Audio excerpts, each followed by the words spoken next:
section from an infantry division.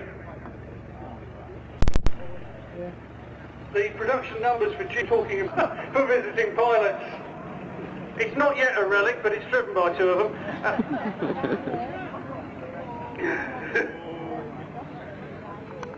Coming out of the smoke is the Crossley with its hood up, a machine that dates from 1912, four-cylinder engine, very elegant machine, carrying a nurse and a young officer, I think. Crossleys were used a lot as staff cars during the First World War. This is followed by the baby Peugeot, that's the one making a bit of smoke. No, sorry, that's not a Peugeot, that's the Morris Oxford.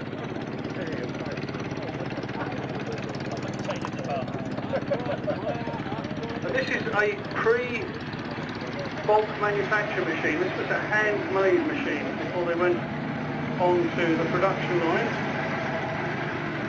It's followed by the ubiquitous Ford Model T. Henry Ford established the company in 1903, and in 1913 he introduced the Model T as a universal car. It was the first machine to go into bulk production. It's in the traditional, very fetching Ford black. Following that is the Austin 7 with the hood down, looking very, very relaxed and elegant. And then the Austin Burnham, which is a four-door. Lady passenger waving to us. I'll tell you a little bit more about each of these on the way back.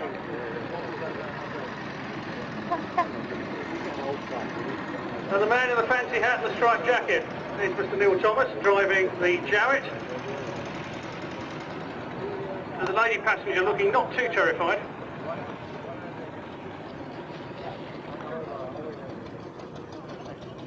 Look at this. The Jowett dates from 1926 at 7 horsepower. Fun and games, here comes the bend. Now this is a very ancient machine, as you probably have gathered. It's a single cylinder, 1 litre. Our chairman is trying to keep the driver under control.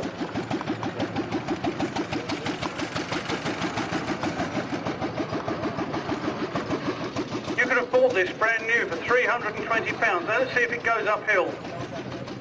Yes, it's going to go for it, yep. Then we've got the baby Peugeot from 1902, as you can see if you can read the front. Very, very elegant, very, very reliable machine for us. It's a 5 horsepower engine, single cylinder, 2-seater, and they were very popular in the early days. At £195, they were decidedly cheaper than the Benz. We're now getting on to the motorbikes, and I believe that's the Triumph. Sorry, that's the Aurora, actually. No, sorry, it is the Triumph. The FD, 1923. And that's followed by the BSA. That's a Raleigh. There's nothing sticking to the list at the moment.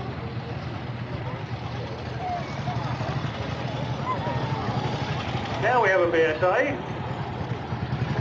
And following that is the ever extraordinary Ron Hughes on the even more extraordinary Corgi. This was a motorbike of sorts developed from the machine parachuting students in the Second World War. Then to complete we have the Austin Tractor.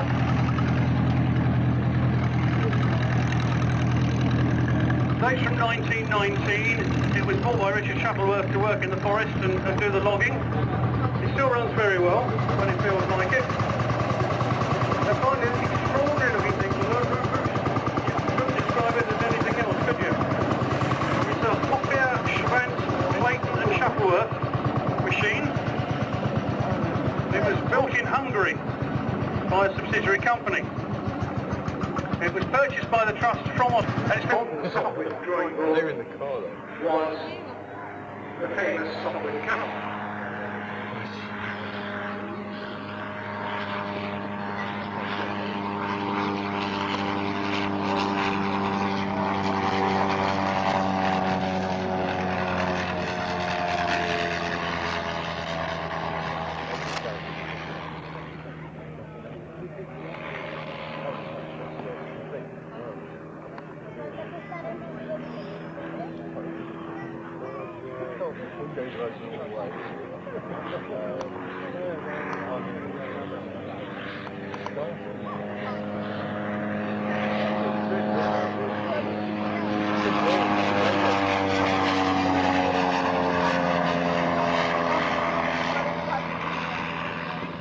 flexi.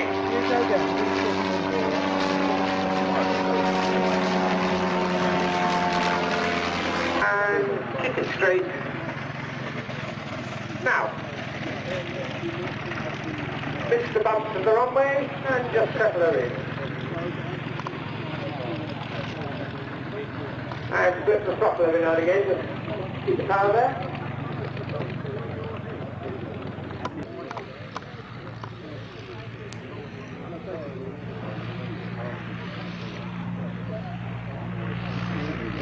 And he's airborne.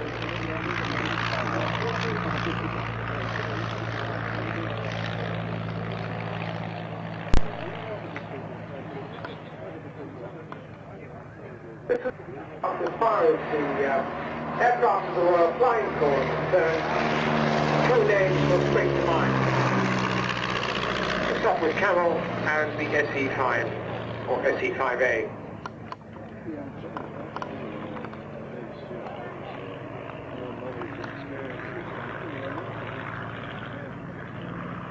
This aircraft was originally designed round a Hispano-Suiza V8 engine.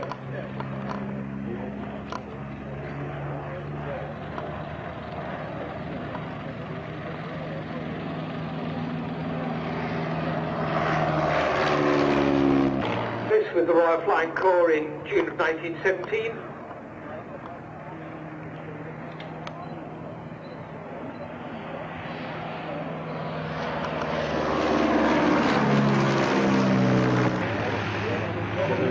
And there goes the Bristol fighter. It's just going back to the SE5A. At the end of the war, the newly formed Royal Air Force, this was shown in the structure. So, a new engine was looked for, and the Woolsey engine was chosen, 200 horsepower Woolsey, which powers this particular airplane, was fitted, and a lot of the problems seemed to go away.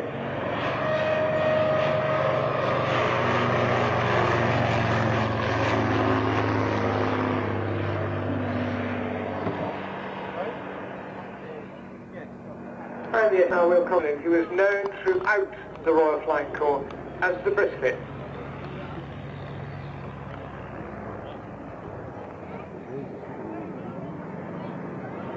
Designed and built by the British and Colonial Aeroplane Company. Successful in the March of 1917. It was an aeroplane that could be thrown around the sky and in Turkey,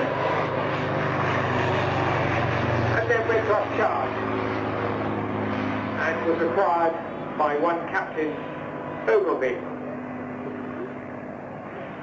He stored it with a lot of other aircraft, not far from here at Watford.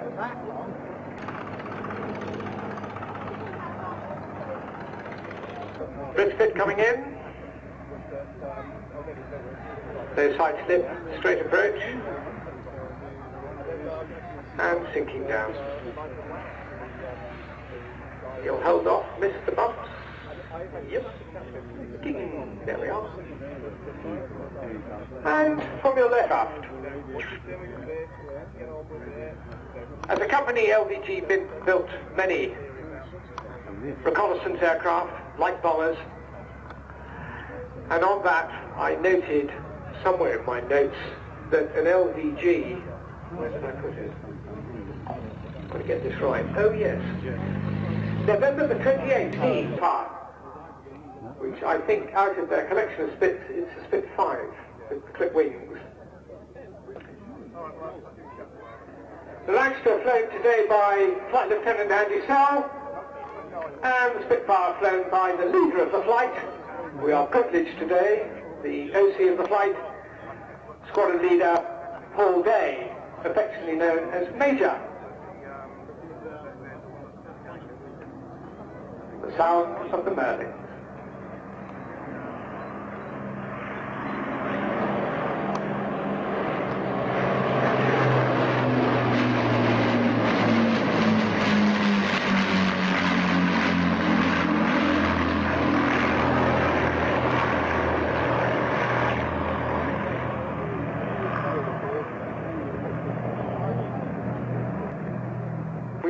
believe that the Royal Air Force took it on charge again in 1940. Yes, I do mean 1940.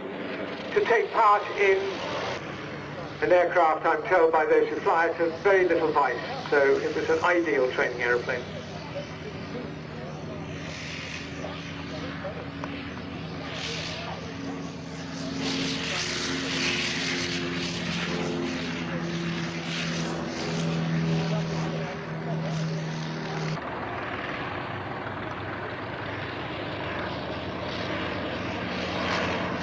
It's the 504 and the Pup. Hopefully get a 4-8 on it. Or maybe not. No.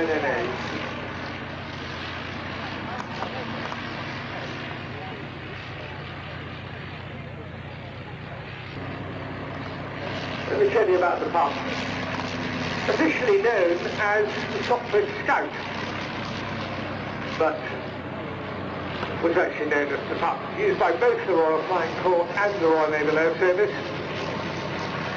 It was actually the Navy boys that pioneered this aircraft in the field of combat until about 1970, when again it was another aeroplane that was superseded by the Sopwith Camel.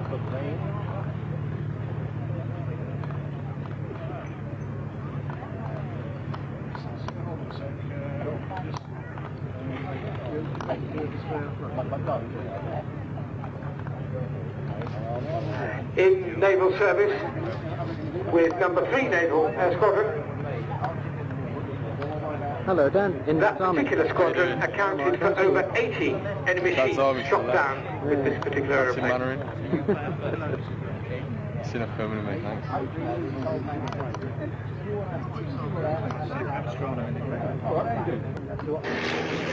And of course, you have to manage the fuel lever, the block tube, the blip button, the air temperature. Suffice to say that you're quite busy in that little cockpit.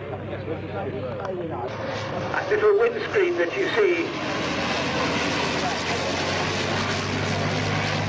when he makes the pass flying cockpit side towards you, you'll see it's a very, very small windscreen. It offers... Hi, Dan. How'd it go? See you guys. Oh, great one. It's a great place to stand there, mate. Straight in front. Amazing, isn't it?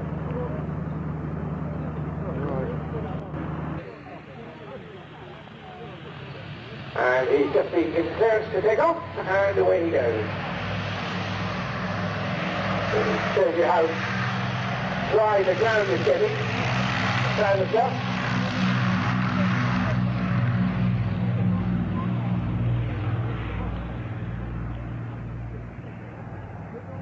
Being flown by 2 Johns today, John Allison, one of our pilots, and John 174.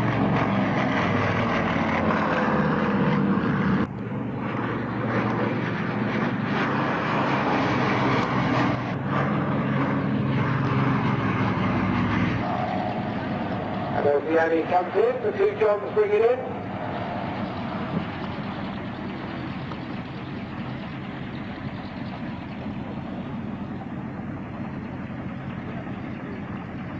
There we are.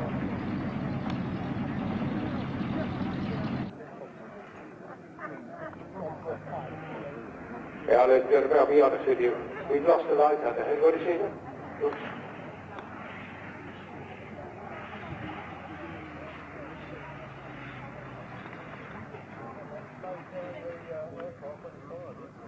Black magic. The world of spooks and agents and dried French cornfields, the Vaki, 6 Squadron, bombing Calais and that. Where did they put the bombs?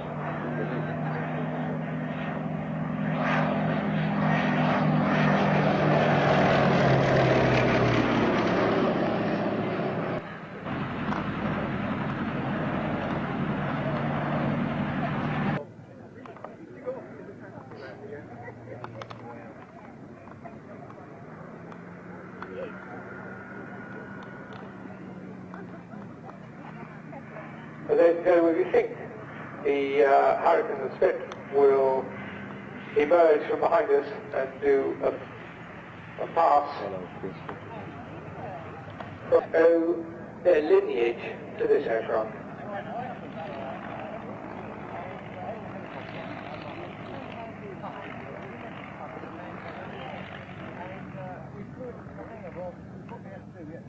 Brilliant.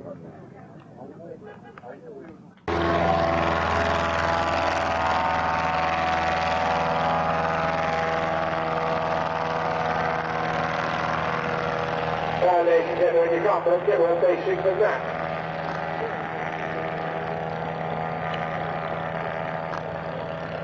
There are no instruments on that machine. I tell a lie, it's a small one. It's a little oil temperature thing. But basically, direction is governed by a strip of leather attached to one of the spars in front of the pilot. And as he bends the aircraft around, there are no control surfaces on the aircraft. It's controlled by warping the wings, which is why a turn takes an eternity, because you warp the wings in opposite direction, altering the airflow, dropping one, raising the other, ergo the aircraft turns. But this little bit of leather moves, either left or right, so the pilot's got some idea. And there is another little bit of leather which gives him some sense of direction. So it was very much seat the pants flying.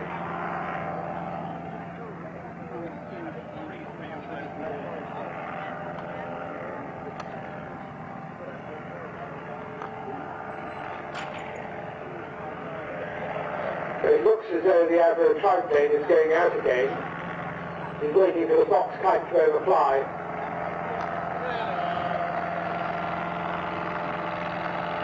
Last year we got all three of them flying together, and because of their speed differential, there came a point when over the clouds they were all flying in formation. Incredible. Great work.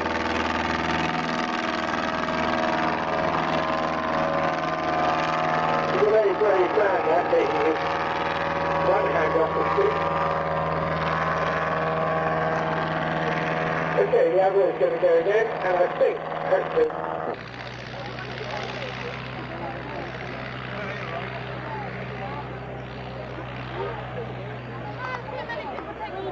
Wow, pretty well. Rare.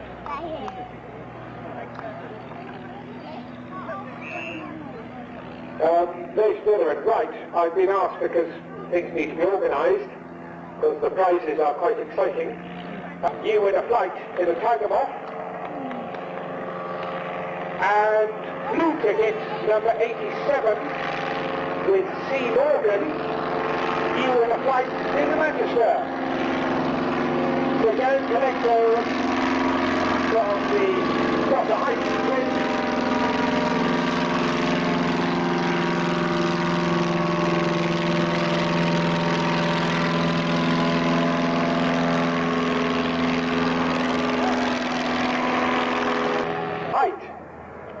You've all been waiting for this. The actual height flown and registered by the pilot, Denny Thomas, in his adventure was, would you believe, 692 feet. 692 feet. I was 200 foot out. There were no correct guesses, but 3 people guessed 690 feet.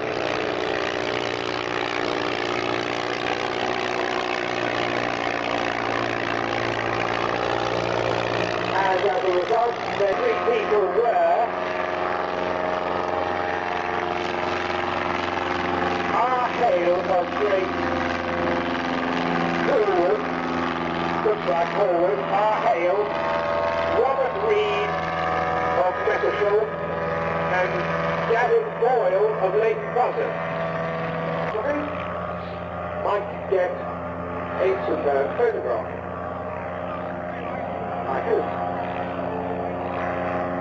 All in the...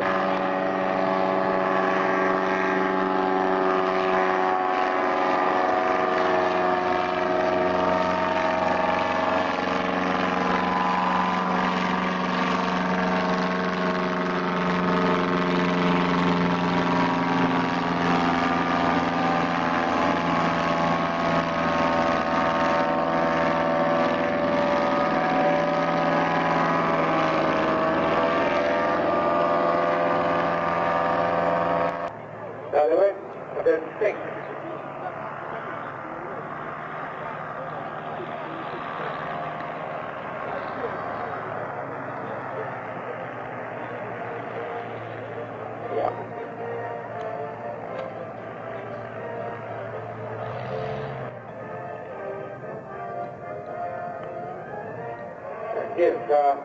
When he gets up a hill, give John Allison a big clap because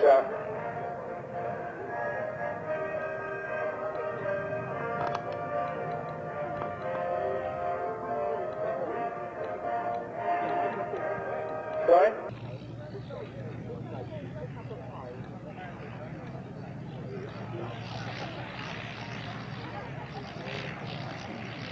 There we are, ladies and gentlemen, the Blackburn is airborne. And while the Blackburn is gracefully floating into the sky, could Peter Rabjohn, could you come to air traffic? Could you come to the tower, please? Peter Rabjohn, you're wanted at the tower. Thank you very much.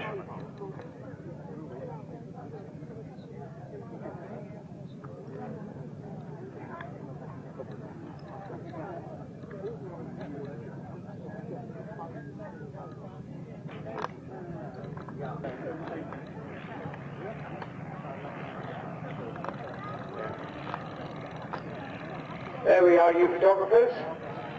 The oldest British aeroplane flying anywhere in the world. I don't know whether this is Lillian White or this Lillian White, but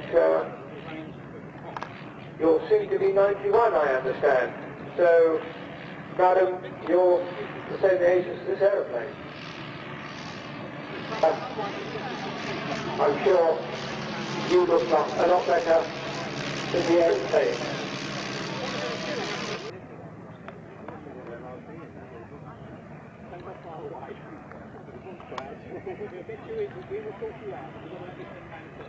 Flown by one of our senior pilots today, Dr. Bailey.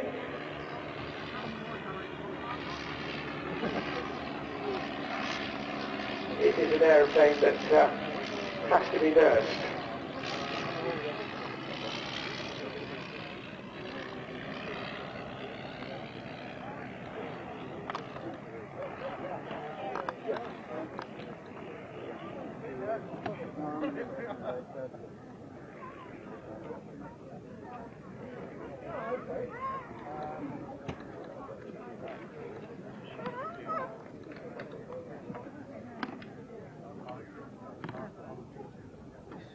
I'm sorry, these aeroplanes do take time to turn, but as I say, there aren't any control surfaces on it. They're warping the wings, so it does take time for them to get around the corner.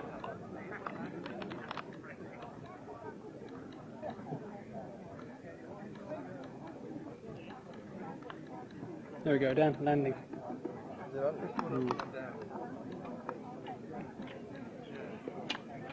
At walking pace. I think it might be running out of puff. In fact, it is. Yep, he's coming in. Well, at least we got her airborne, ladies and gentlemen. At least you've seen the oldest English aeroplane flying.